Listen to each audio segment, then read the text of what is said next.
You can earn more money and still feel like you're going nowhere. But in Japan, many people follow simple money habits that quietly build wealth over time. So what are they doing differently? It's not because you're bad with money. It's not because you don't earn enough. It's simply the habits behind your financial behavior. Most people who feel stuck with money earn a reasonable income. They are not making dramatic mistakes. They just keep ending up in the same place every month. A little left over at best, nothing at worst. What sits underneath that feeling is almost never a lack of income. It is a set of habits so normal and so accepted that they never get questioned. Japan has a different relationship with these exact habits. Not because Japanese people earn more. Japan's median household income is lower than most Western countries.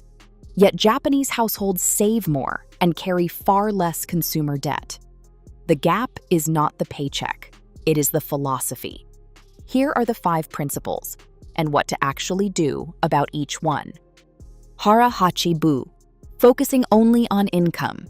You get a raise. Your income jumps from $2,800 to $3,300. For a moment, it feels like breathing room. Then 3 months pass. The better restaurant became the regular one. The subscription became an easy yes. The weekend away stopped needing a second thought. And at the end of month 3, the amount left over is almost identical to before the raise. This is lifestyle inflation. It happens not because you spent badly, but because you never decided in advance what to do with the extra.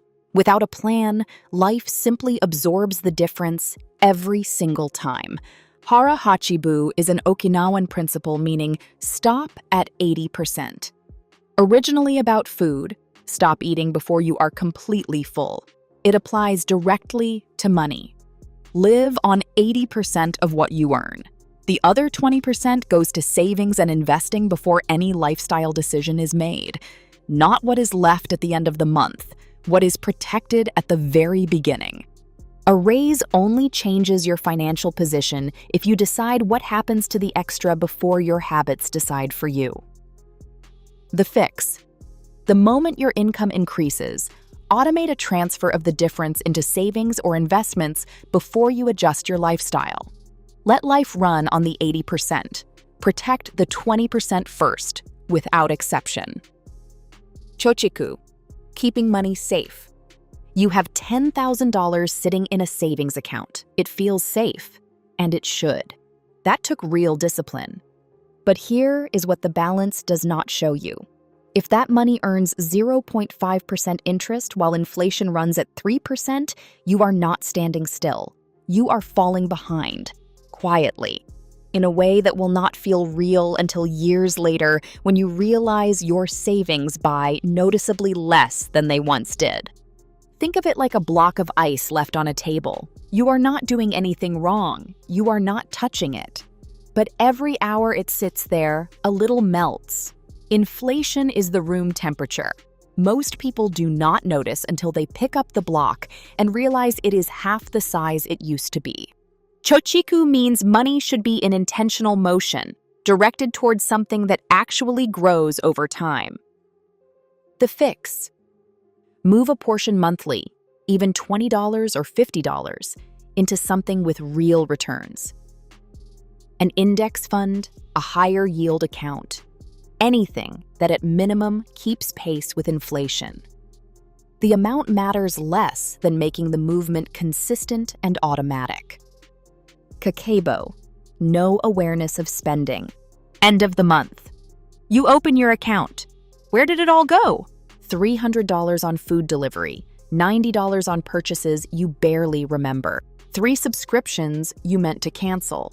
Small amounts that felt harmless individually, but together form a number that surprises you every single month without fail.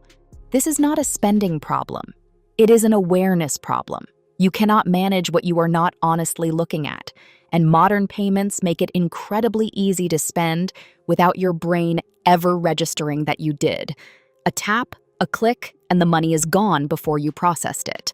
Kakeibo is a Japanese budgeting method over 120 years old, built entirely on one practice, writing every purchase down by hand. not logging it in an app, actually writing it. The physical act makes each transaction a conscious decision. When you write $42, food delivery, Tuesday, that becomes something you chose, not something that just happened to you. When you can see a month of choices laid out, your brain automatically starts questioning one or two of them. No restrictions needed, just visibility. Research consistently shows that tracking spending alone, without changing any rules, reduces it. Because awareness changes behavior automatically. The notebook is not the budget, it is the mirror. The fix: track every purchase for 1 full month. No rules, no judgment, just honest visibility. 1 month of this will reveal more about your habits than a year of good intentions. Mottainai, choosing short-term comfort. $200 left at the end of the month. You could invest it, or you could take the weekend trip, do some shopping, reward yourself for a long month. You choose the trip. It feels good. You earned it. And $200 is not going to change your future anyway, right?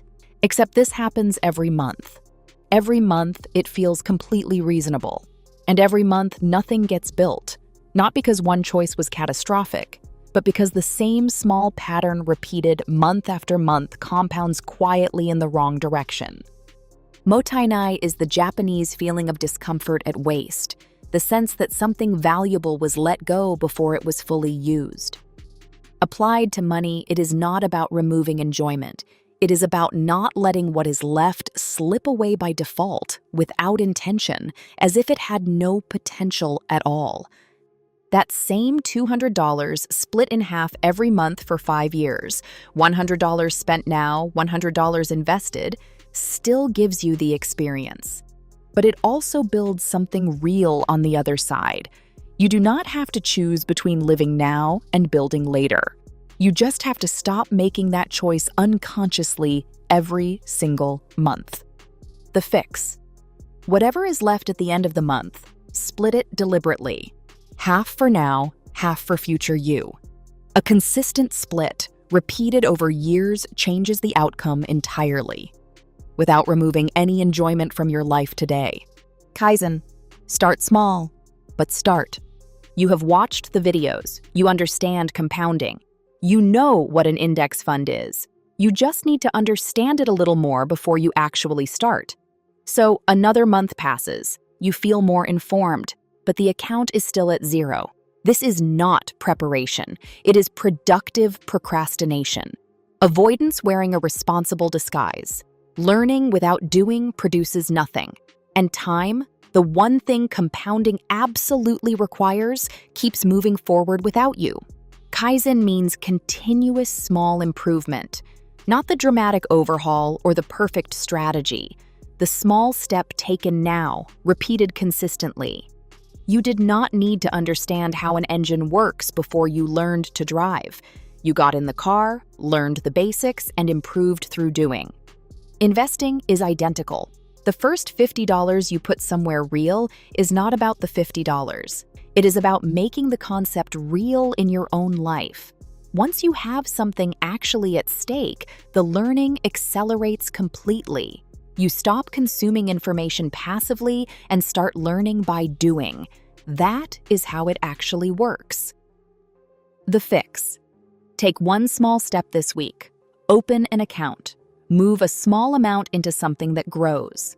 The goal of the first step is not returns. It is simply to stop being someone who has not started yet. 5 habits, 5 patterns, running quietly in the background. Lifestyle absorbing every raise. Savings losing value while sitting still. Spending that never gets honestly examined. Short-term comfort, winning by default every month. And knowledge that never becomes action. 5 Japanese principles that address each one, not with restriction or sacrifice, but with a different way of thinking about what money is for. Pick one habit. Apply it this month. One change made consistently will show you more progress than you expect, and that progress is what makes the next change feel worth starting. If this gave you something useful, share it with someone who needed to hear it. The next video covers exactly how to take that first investment step as simply as possible. And if you want to go a bit deeper into this and start making changes, check out the next video and also make sure to subscribe to the channel for more.